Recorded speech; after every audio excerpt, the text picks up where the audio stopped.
오늘은 바른 가치관의 사람인가 두 번째입니다. 가치관의 변화라는 제목으로 말씀을 나누도록 하겠습니다.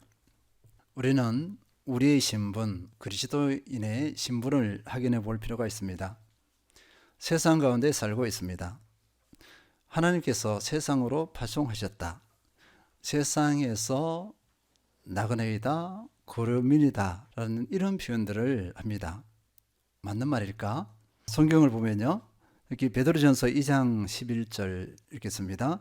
사랑하는 자들아, 거류민과 나그네 같은 너희를 권하노니 영혼을 거슬러 싸우는 육체의 중욕을 제어하라. 거류민, 영어로는 외국 사람입니다.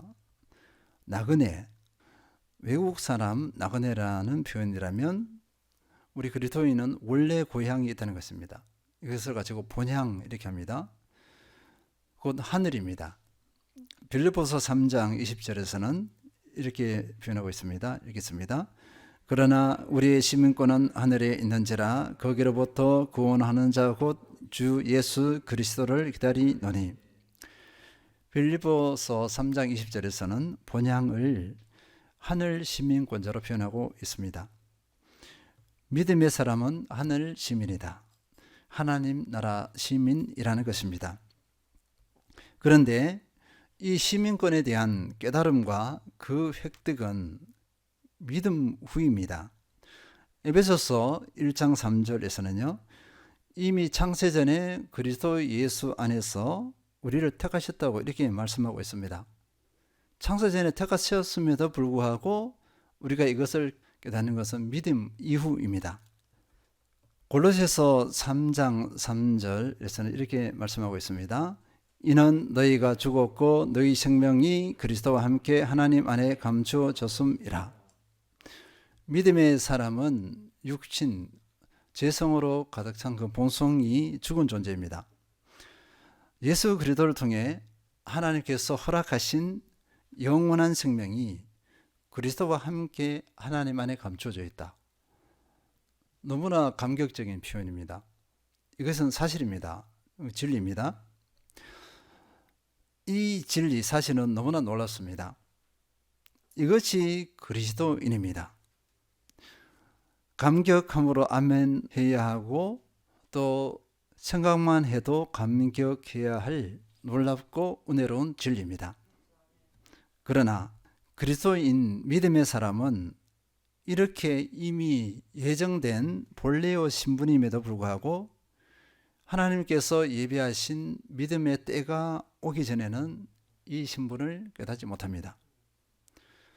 그저 세상 가운데 세상 사람으로 살아갑니다. 당연히 세상의 영향을 받습니다. 세상의 삶의 방식, 세상 가치관이 형성되어 소망 없는 사람처럼 살아갑니다. 우리의 삶을 돌아보면 거의 맞아떨어집니다. 우리나라 전통적인 가정 분위기 한번 보시기 바랍니다. 가족관계 그리고 사회의 분위기를 보시기 바랍니다. 부모님이나 학교, 사회에서 요구하는 명령들, 원하는 것을 받아들입니다. 그렇게 성장했습니다. 대부분 세상이 제시하는 목표나 행복의 기준들을 그대로 받아들입니다. 세상 가치관을 그대로 흡수했다고 해도 과언이 아닙니다. 이것이 내면에 알게 모르게 조금씩 쌓이고 쌓여서 굳어지기 시작했습니다. 이 대표적인 것이 소유가치입니다. 저도 마찬가지입니다. 고등학교를 졸업하고 서울에 올라온 것 성공을 위한 것이었습니다. 흔히 입신양명입니다. 사전에 그대로 나와 있어요. 입신양명은 사회적으로 인정을 받고 출세하여 이름을 세상에 드날림, 후세의 이름을 떨쳐 부모를 영광되게 해드리는 것. 저는 그 이상이 아니었습니다. 이들이었습니다. 능력은 따라주지 못했지만 이것을 위해 부단히 많이 노력했던 것 같습니다. 이런 삶은 예수님을 믿는다고 하지만 여전히 우리의 내면에 자리 잡고 있을 수 있습니다. 오늘 본문이 그 예입니다. 마가복음 10장 35절 읽겠습니다. 제베데의 아들 야고보와 요한이 주께 나와 여짜오되 무엇이든지 우리가 구하는 바를 우리에게 하여 주시기를 원하옵나이다. 이 말씀, 야고보 요한이 예수님께 와서 뭔가 요구하는 거예요. 구하는 것인데, 마태복음에서는요, 제베데의 아들의 어머니가 그 아들들을 데리고 예수께 와서 이렇게 구체적으로 사실을 밝히고 있습니다. 무엇이냐면요, 야고보 요한의 욕망이 있어요. 야망이 있습니다. 그것을 둘이 가게 그리니까 엄마를 같이 데려간 거예요. 엄마가 이 두 아들을 딱 손을 잡고 예수께 가서 좌우편에 앉게 해주세요. 어떨때요? 예수님께서 왕이 되시면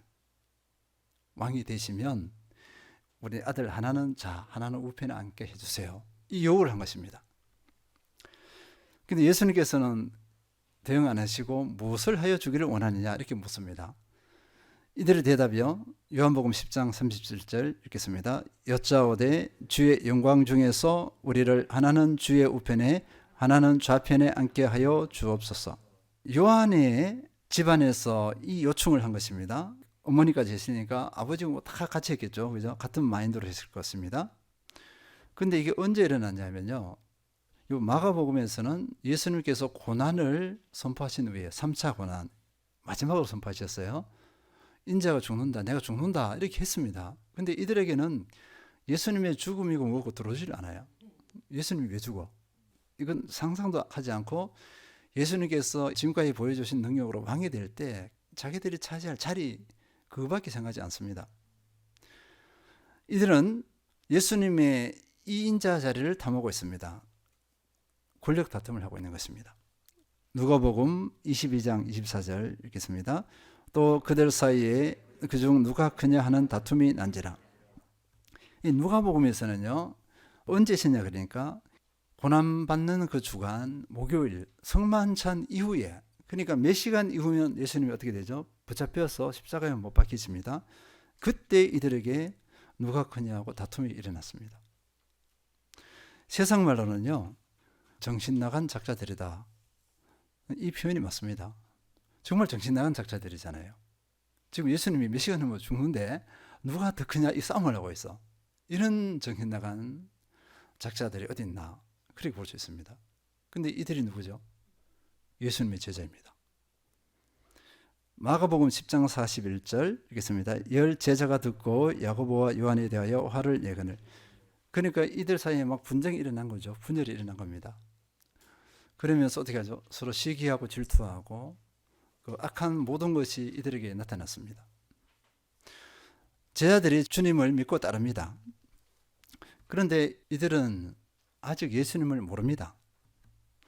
그러니까 예수님을 수단화하고 예수님을 통해 자신들의 야망을 실현하려고 합니다. 원래 이 제자들의 신분에서는 꿈도 꾸지 못할 그런 성공을 맛을 봤어요. 예수님을 따르면서 뭔가 가능성을 본 것입니다. 그들의 세상 가치관이 그냥 고스란히 나타났습니다. 야고보 요한뿐 아니라 12제자 모두 이런 야망을 가졌습니다. 사람은 권력이나 물질이 주어질 때 그 내면에 감추어져 있던 가치관이 드러납니다. 이러한 세상 가치관에 대해서 요한일서 1장 15절에서 17절은 이 세상 가치관을 적절하게 설명해 주고 있습니다. 요한일서 2장 15절 읽겠습니다. 이 세상이나 세상에 있는 것들을 사랑하지 말라. 누구든지 세상을 사랑하면 아버지의 사랑이 그 안에 있지 아니하니. 세상 가치관에 사로잡혀 있는 제자들의 모습, 이 한 구절에서 벌써 가늠이 되어집니다. 제자들의 모습이 어떠했는지. 이 세상 가치관을 요한일서 2장 15절에서는 세상이나 세상에 있는 것들을 사랑하는 것, 이것을 세상 가치관으로 요약하고 있습니다. 그리고 세상이나 세상에 있는 것을 사랑하면 아버지의 사랑이 그 안에 있지 않다, 그 속에 있지 않다고 분명히 지적하고 있습니다. 다른 말로 말해서 세상의 것을 사랑하는 것은 하나님 나라의 가치관과 다르다, 이렇게 분명히 하고 있습니다. 여기서 우리가 세상이라고 할 때 이 세상을 잘 알아야 되겠습니다. 세상은 타락하여서 사탄 마귀의 지배, 통제를 받는 세상, 이 세상을 말합니다. 그러니까 하나님을 대적하는 세속적인 것, 또 하나님을 대적하는 가치관, 하나님을 대적하는 사상, 하나님을 대적하는 삶의 방식, 하나님을 대적하는 문화 등과 같은 이런 것들을 말하는 것입니다. 그리고 요한일서 2장 16절에서는요, 구체적으로 설명하고 있습니다. 이렇게 씁니다. 이는 세상에 있는 모든 것이 육신의 정욕과 안목의 정욕과 이생의 자랑이니 다 아버지께로 온 것이 아니요 세상으로부터 온 것이라. 세상에 있는 모든 것이 육신의 정욕, 안목의 정욕, 이생의 자랑이다. 이렇게 구체적으로 설명하고 있습니다. 그러면요, 먼저 육신의 정욕을 보겠습니다. 이 육신의 정욕은요, 타락한 죄성을 쫓아서 하나님을 대적하며 자기 만족을 채우려는 욕망, 이것을 말합니다. 다시 읽겠습니다. 타락한 죄성을 쫓아서 하나님을 대적하며 자기 만족을 채우려는 욕망. 하나님과 상관없이 자기의 힘으로 무언가 만족, 행복을 얻으려는 것, 이것이 육신의 정욕입니다. 두 번째, 안목의 정욕이라고 했습니다. 눈의 욕망이죠. 눈을 통해 추구하는 죄악된 욕망, 성적인 욕망이나 사물을 탐닉하는 것, 이런 것이 안목의 정욕입니다. 이생의 자랑. 이생의 자랑은 자신이 가진 것이나 행한 것, 성취한 것을 자랑하는 것을 말합니다. 이것은요, 뭘 나타내냐면 내가 가진 것, 내가 행한 것을 자랑하잖아요. 그러니 보세요. 그 사람이 행한 것과 가진 것 누가 줬습니까? 누가 행할 수 있게 했고 누가 가지게 했습니까? 모든 것이 하나님께로부터 왔잖아요. 그런데 자랑한다는 것은 뭐냐면 그 근원이 하나님이심을 인정하지 않는 것입니다. 자신이 주체인 것 같이 헛세를 부리는 과욕이라고 이렇게 해석할 수 있겠습니다.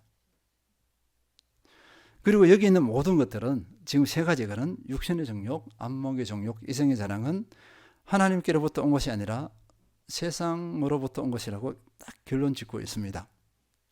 그러면요, 그 결국은 어떻게 되겠습니까? 세상의 정욕대로 세상 가치관으로 살았어요. 그 결과가 어떻게 될까?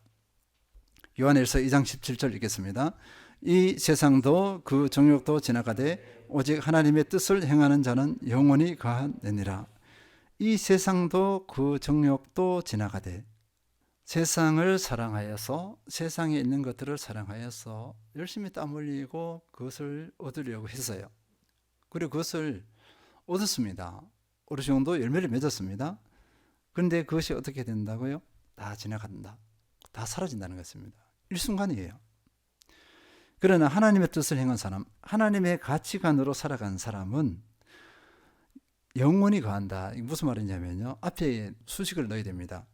그리스도와 함께 영원히 산다. 원어적으로 보면 이렇게 되어 있습니다. 영어로 보면은 live라고 살다가 이렇게 되어 있어요. 하나님의 뜻대로 행하는 사람, 하나님의 가치관대로, 하늘나라의 가치관대로 삶을 사는 사람들은 예수 그리스도와 영원히 함께 산다.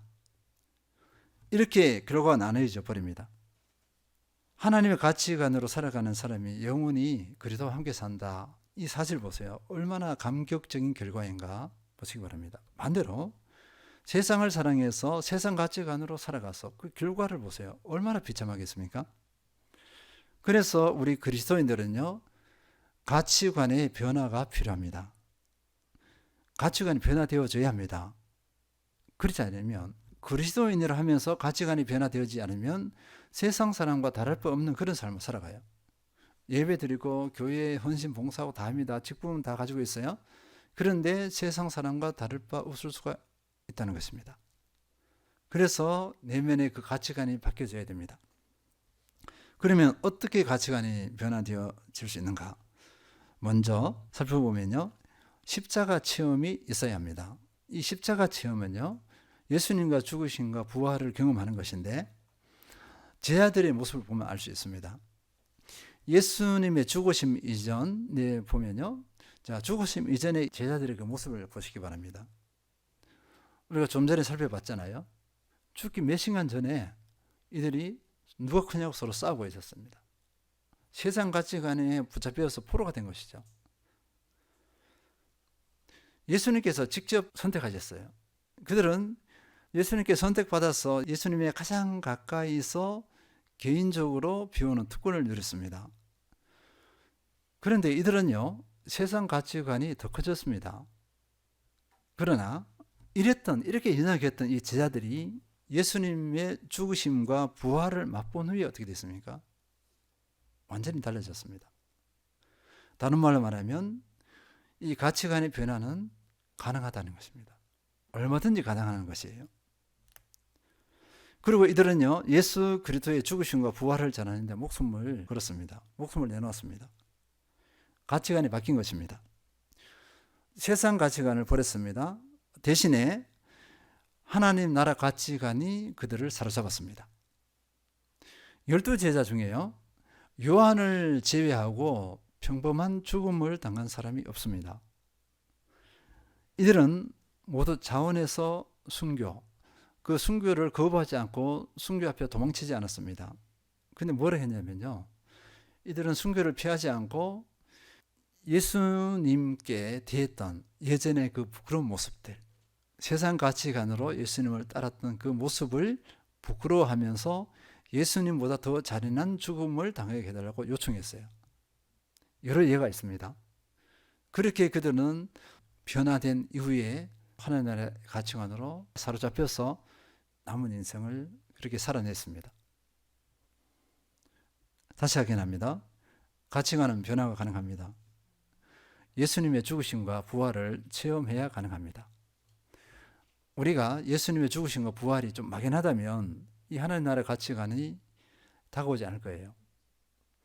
이것이 막연하면 그이가 기복에서 벗어나지 못할 것입니다. 보세요. 예수님과 죽으심과 부활이 이유가 아니라면 내가 왜 교회 나오죠? 사람이 좋아서? 이 공동체가 좋아서? 아니면 복을 위해서? 그이가 이런 이유가 될 것입니다. 갈라디아서 2장 20절, 내가 그리스도와 함께 십자가에 못 박혔나니 그런즉 이제는 내가 사는 것이 아니요 오직 내 안에 그리스도께서 사시는 것이라. 이제 내가 육체 가운데 사는 것은 나를 사랑하사 나를 위하여 자기 자신을 버리신 하나님의 아들을 믿는 믿음 안에서 사는 것이라. 사도 바울은요, 자기 자신이 예수님과 함께 십자가에 못 박혔다고 이렇게 고백했습니다. 왜 이게 가능했냐면요, 사도 바울은 예수님의 십자가 못 박히신 죽으심, 부활을 체험했어요. 예수님을 만났잖아요. 인격적으로 만나버렸습니다. 그러니까 지금까지 사도 바울이 가지고 있었던 모든 세속적인 세상적인 가치관이 다 깨져 버렸어요. 그리고 예수님 그리스도 안에 십자가에 내가 같이 못 박혀서 나는 죽었다. 그러니까 내 안에 누가 사시죠? 예수님이 사세요. 예수님을 주인으로 삼습니다. 그리고 이것이 바탕이 되었기 때문에 로마서 14장 8절의 고백이 나올 수 있습니다. 읽겠습니다. 우리가 살아도 주를 위하여 살고 죽어도 주를 위하여 죽나니 그러므로 사나 죽으나 우리가 주의 것이로다. 결코 우연이 아닙니다. 이런 고백을 아무나 할 수 없어요. 주님의 죽으심과 부활을 체험하면 이 고백을 하고 이 고백대로 삶을 살아갈 수 있습니다. 주님의 죽으심과 부활을 날마다 체험하셔서 주님을 위하고 죽으나 사나 주님의 것임을 고백하는 모든 성도님들 되시길 기원합니다. 두 번째는요, 성령 체험입니다. 성령 충만해야 합니다. 성령 체험을 해서 성령 충만해야 합니다. 사도행전 2장 1절에서 4절, 오순절 날이 이미 이르매 그들이 다 같이 한 곳에 모였더니 호련히 하늘로부터 급하고 강한 바람 같은 소리가 있어 그들이 앉은 온 집에 가득하며 마치 불의 혀처럼 갈라지는 것들이 그들에게 보여 각 사람 위에 하나씩 임하였더니 그들은 다 성령의 충만함을 받고 성령이 말하게 하심을 따라 다른 언어들로 말하기 시작하니라. 제자들은 예수님께서 약속하신 그 성령님을 기다리면서 기도했습니다. 그 기도한 날짜는 그렇게 길지 않았어요. 오순절 날입니다. 예수님께서 40일 동안 부활하셔서 저희들과 함께 하시고 보이시고 가르쳤습니다. 그리고 승천하셨어요. 그리고 한 열흘쯤 될 겁니다. 오순절이니까요. 열흘 됐을 때 성령이 임한 것이죠. 제자들이 모여 있는 그곳에 성령께서 임하시고 제자들은 성령 충만함을 받습니다. 그러니까 그 한 여러 방언을 하지만 여기서 방언은 성령 충만한 한 예에 불과 작은 예에 불과합니다. 이들이 성령 충만을 받으니까 어떻게 하죠? 성령이 지배를 받습니다. 성령이 통치하에 있습니다. 그러니까 이들이 언행 심사가 어떻게 되냐면 성령이 지배하잖아요. 내 안에 꽉 차서 나를 이끄시니까 성령의 인도하심을 따라 순종하며 나갑니다. 예수님께서 죽으시고 부활하시기 전에 그때의 제자의 모습이 아니에요. 그 상황이 나타날 수가 없습니다. 성령께서 우도하시는 것 기꺼이 따릅니다. 당연히 성령께서 우도하시는 것은 무엇일까요? 하나님 나라의 방식입니다. 하나님 나라의 가치관이에요. 제자들은 그렇게 따라갑니다. 이렇게 하니까 이들이 예전에 그렇게 가치게 여겼던 권력, 부 이런 것들 예수님을 통해서 그들이 세상 욕망을 이루고자 했던 이것들이 어리석게 보이죠. 유치하게 보입니다. 아무 가치가 없어요. 그러니까 아예 생각하기조차 싫습니다. 만약 우리에게서 세상의 것을 소유하는 것이 좋아 보이고 그것으로 기쁨과 만족을 누린다, 그러면 성령의 은혜에서 이미 벗어난 상태라고 볼 수 있어요. 성령의 충만 가운데 있으면 그것을 즐길 수가 없습니다. 세상 것을 즐길 수 없어요. 유치하죠. 그런 유치함이 없습니다. 성령의 인도하심을 제대로 누리려면 또한 성령의 음성에 민감해야 합니다. 들려주시는 우리의 신분이 있잖아요. 성령께서 우리에게 가르쳐 주시죠. 너희가 이런 존재다 할 때 이것을 아멘으로 받아야 합니다. 우리가 계속 읽었던 골로새서 3장 3절, 이는 너희가 죽었고 너희 생명이 그리스도와 함께 하나님 안에 감추어졌습니다. 가르쳐 주시잖아요. 그러면 아멘으로 받아야죠. 여기다 물음표를 던지면 안 되죠. 그리고 골로새서 3장 2절, 위의 것을 생각하고 땅의 것을 생각하지 말라. 위의 것을 늘 생각해야 합니다. 다른 말로 하나님 나라의 가치관을 늘 생각해야 한다는 것입니다. 사람은 생각하는 대로 해요. 따라갑니다. 생각하지 않는 것을 행할 수는 없어요. 생각이 오고 그 다음에 따라갑니다. 그리고 성령님께서 깨닫게 해주시고 보여주시는 대로 보이지 않는 영원한 것을 선택해야 합니다. 고린도후서 4장 18절, 우리가 주목하는 것은 보이는 것이 아니요 보이지 않는 것이니 보이는 것은 잠깐이요 보이지 않는 것은 영원함이라. 보이는 것은 세상과 가치관입니다. 눈에 보이잖아요. 잡으면 느껴집니다. 그런데 이것은 어떻게 하죠? 다 사라집니다. 순간이에요. 그러나 보이지 않는 것은 하나님 나라의 가치관대로 사는 것을 말합니다. 이것은 영원해요. 천국에 가서도 내가 추구했던 이것이 고스란히 있습니다. 하나님께서 우리를 평가하실 때, 상급을 주실 때 뭘로 평가하시고 뭘로 상급을 주실까요? 하나님 나라 가치관으로 행했던 것들, 그겁니다. 그거 내세울 것은 그거밖에 없어요. 여기서 잘 먹고 잘 산 거 다 사라집니다. 그것은 아무것도 아니에요. 그래서 성령에 충만하시고 성령의 인도하심을 따라 순종해 나가는 우리 모든 성도님들 되시기를 기원합니다. 셋째는요, 하나님 나라 가치관, 이 가치관을 알아야 합니다. 그리고 그 결과를 알아야 합니다. 우리가 보세요. 교회에 나온다 하지만 하나님 나라의 가치관이 뭐야? 이렇게 질문할 수 있습니다. 아직 모른다는 것입니다. 모르면은 그 삶을 추구할 수 없어요. 그래서 마가복음 10장 42절 읽겠습니다. 예수께서 불러다가 이르시되 이방인의 직분자들이 그들을 임으로 주관하고 그 고관들이 그들에게 권세를 부리는 줄을 너희가 알거니와. 세상의 통치자들이라고 했습니다. 이들은 뭐죠? 권력으로 지배하고 권력으로 마구 누르고, 고관들은 세도를 부린다. 이게 쉬운 번역의 성경입니다. 권력으로 지배, 권력으로 마구 누르고, 고관들은 권력으로 세도를 부린다. 이것이 세상 힘, 권력입니다. 세상 가치관을 가진 사람들의 한 모습이에요. 하나의 예입니다. 오늘 제자들이 추구했던 게 이것입니다. 이거. 제자들은 이게 멋있어 보였나 봐요. 너무나 자기들은 약했어요. 가진 것이 없고 전부 다 소유받는 그릇층에 별것 아닌 그런 존재였고, 겨우 지식층에 있어봐야 세리여서 그 세금을 받아내면서 또 착복하기도 하면서 그러니까 어떻게 되죠? 아니, 백성들에게 원성을 댔잖아요. 그 사람을 피해 다니고 소외된 존재입니다. 이런 사람들이 모여서 다 제자들입니다.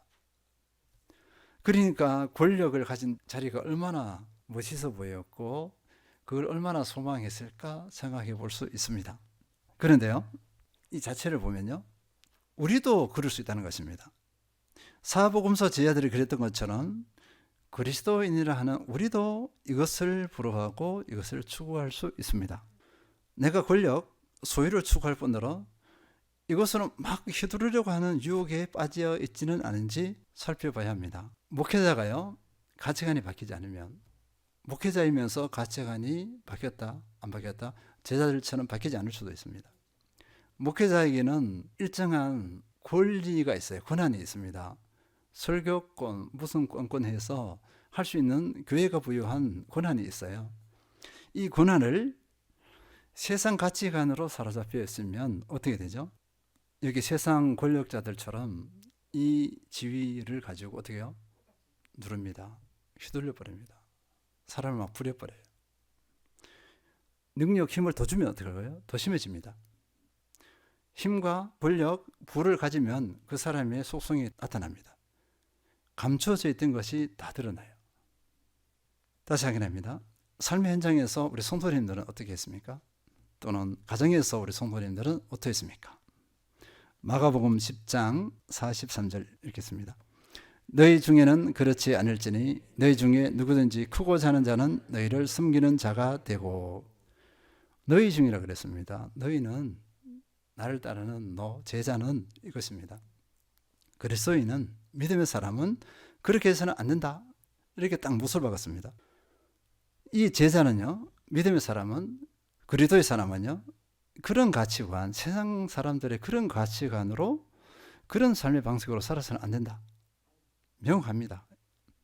마가복음 10장 44절 너희 중에 누구든지 으뜸이 되고자 하는 자는 모든 사람 중에 종이 되어야 하리라. 으뜸이 되려고 하면 종, 크고자 하면 섬기는 자, 세상과 반대의 원리입니다. 우리가 한번 살펴볼 필요가 있어요. 이 말씀을 너무나 잘한다고 합니다. 근데 삶으로 얼마나 실천했는가 이거예요. 아마 매일 삶 가운데, 관계 가운데 부딪힐 것입니다. 그래서 이 말씀을 부담감으로 받아야 될 줄 믿습니다. 우리는 낮은 자로서 겸손히 섬기는 자예요. 이 원리를 어떻게 했느냐 하면요, 예수님께서 이것을 가르쳐 주셨어요. 하늘의 삶의 원리, 가치관을 보여주시면서 자신이 어떻게 했죠? 그대로 하신 것입니다. 이것이 마가복음 10장 45절이에요. 읽겠습니다. 인자가 온 것은 섬김을 받으려 함이 아니라 도리어 섬기려 하고 자기 목숨을 많은 사람의 대속물로 주려 함이니라. 말씀하신 대로 그대로 행했습니다. 그리스도인을 하는 내가 어떻게 행하고 있는가 돌아볼 일입니다. 우리는요, 내가 뭐 행위가 있으면 행위에 대한 보상을 받고자 하는 그 심술 부르는 그 죄성이죠. 그것이 있습니다. 그래서 교회에서나 세상에서나 우리 그리스도인들이 누구나 열심히 하는 경우가 많아요. 성실함을 배웠거든요. 그런데 그이가 그 자기 행한 것으로 힘을 부리려 하거나 보상을 받으려 하거나 이런 경우가 많습니다. 그러면 그 모습이 어떤 거죠? 세상 가치관이죠. 세상 사람과 다를 바 없잖아요. 우리의 섬김, 우리의 행위는 조건 없이, 값 없이 하는 것입니다. 예수님께서 그렇게 행했잖아요. 조건 없는 사랑입니다. 우리가 조건을 내걸면 안 돼요. 이미 부패한 우리 속성의 한 모습이에요. 이 질문을 한번 해보겠습니다. 낮은 자로 섬기는 것에 대해서 자존심 상해하거나 수치스럽게 생각하지 않으셨습니까? 직장에서 한번 생각해 보시기 바랍니다. 낮은 자로 섬기는 거, 예를 들어서 회사의 사장님인데 회사의 화장실을 청소를 해요. 여러 사람의 공중 화장실은 얼마나 더러운지 몰라요. 근데 장갑을 깍 끼고 마스크를 끼워서 예수님 찬양하면서 청소를 합니다. 할 수 있겠습니까? 혹 한다 그러더라도 자존심 상해하고 부끄러워하는 것, 수치스러워하지는 않는가 들어볼 일입니다. 할 수 있겠습니까? 필요하다면 우리는 그렇게 해야 되거든요. 이것이 그리스도인이에요. 진정한 그리스도인입니다. 그러면 세상에서 빛이 납니다. 부부간에도 마찬가지예요. 부부간에도 보면 매 다툼이 일어나면 서로 주도권을 지려고 하고 서로 지배하려고 하죠. 거기서 나옵니다. 원인은 그거예요. 보면 이것이 원인은 다른 핑계를 대는 거예요. 거기가 주도권 지배입니다. 기본을 망각한 것이죠. 부부는 서로 사랑하고 섬기고 돕는 자, 서로 사랑하고 섬기는 관계입니다. 돕는 자가 되어주는 것입니다. 그리고 분명히 알아야 될 것은요, 이 하나님 나라의 가치관을 따라 삶을 살아내는 결과입니다. 다시 확인합니다. 요한일서 2장 17절, 이 세상도 그 정욕도 지나가되 오직 하나님의 뜻을 행하는 자는 영원히 거하느니라. 이것을 마음에 깊이 새겨야 할 줄 믿습니다. 결과를 알고 하나님 나라의 가치관에 승리하시길 기원합니다. 그러면요, 시간이 많이 지났지만 하나만 더 하겠습니다. 가치관이 변화된 삶, 이것을 생각해 볼 필요가 있잖아요. 기독교 가치관으로 변화되어졌어요. 하나님 나라 가치관으로 변화되어졌을 때 나타난 삶의 변화, 어떤 모습으로 나타날까? 대표적인 것이 하늘에 소망을 두는 것입니다. 예수님께 소망을 두죠. 그리고 부르심의 삶에 온전히 헌신합니다. 그래서 찬양 30일을 하는데 그 내용 중에 지난주에 마음에 탁 와닿은 게 세 가지가 있었어요. 소망이 하나님 부분입니다. 이것을 한번 보면요, 마지막 부분에 세 가지가 나와요. 첫째 보니까 이 세상 살 동안 무엇 하는 사람이 될 것인가 보다 어떤 사람이 될 것인가에 늘 관심을 둡니다. 가치관이 변화된 사람은요, 어떤 사람이 되느냐 이거예요. 뭘 하는 사람이 아니라 세상의 지위, 위치, 권력, 그게 아니라 내가 어떤 사람인가, 여기에 포인트를 맞춥니다. 두 번째는요, 이 세상 살 동안 무엇을 이루는가 보다는 얼마나 친밀하게 하나님과 동행하고 있는가, 여기에 의미를 둡니다. 내가 뭘 이루는 것, 성취자잖아요. 사람들은 성취자 자랑하려고 하는데 하나님 나라의 가치관을 둔 사람의 변화된 삶의 모습은 하나님과 친밀하게 동행하는 것, 여기에 포인트를 맞춥니다. 셋째, 이 세상 살 동안 얼마만큼 많은 것을 얻었는가 보다는 얼마나 많은 사람들을 사랑하고 섬겼는가, 여기에 포인트를 맞춥니다. 명확하잖아요. 가치관이 변화된 사람의 모습들, 여기에 참만족이 있습니다. 여기에 진정한 행복이 있습니다. 삶의 목적을 발견하고 그것을 실현해 나가는 기쁨을 누립니다. 그리스도의 제자의 흔적이 저절로 나타납니다. 그리스도인의 능력이 나타납니다. 고린도전서 4장 20절 읽겠습니다. 하나님의 나라는 말에 있지 아니하고 오직 능력에 있습니다. 그리스도인의 그 표지는 말이 아닙니다. 변화된 삶의 능력입니다. 그리스도인의 가치관, 하나님의 나라의 가치관으로 살아가는 그 변화된 삶이 능력입니다. 이것으로 우리의 진정한 제자임을 증명해야 될 줄 믿습니다. 정리하겠습니다. 그리스도인은 세상 가치관에 영향을 받지 않을 수 없습니다. 이미 형성된 세상 가치관이 내면에 깊숙이 틀을 잡고 나를 주장할 수 있습니다. 그러나 그대로 방치하면 나는 죽습니다. 헛된 삶을 살 뿐입니다. 구원도 의심해 봐야 할 수도 있습니다. 세상 가치관은요, 사탄 마귀의 지배나 통제를 받으면서 형성된 것이기 때문입니다. 결국 하나님을 대적하고 믿음의 사람을 파괴하는 것이기 때문입니다. 그래서 가치관의 변화가 필요합니다. 첫째, 십자가 체험이 있어야 합니다. 주님의 죽으심과 부활 체험입니다. 둘째, 성령 체험으로 성령 충만해야 합니다. 성령 충만한 가운데 주님을 주인으로 모시고 주님과의 지속적인 교제에 승리해야 합니다. 셋째, 하나님 나라의 가치관, 이 하나님 나라의 가치관을 알고 그 결과를 알아야 합니다. 이 모든 것에 승리하여서 요한일서 2장 17절 읽겠습니다. 이 세상도 그 정욕도 지나가되 오직 하나님의 뜻을 행하는 자는 영원히 거하느니라. 그리스도와 영원히 함께 사는 복을 진정으로 누리는 성도님들 되시길 축원드립니다.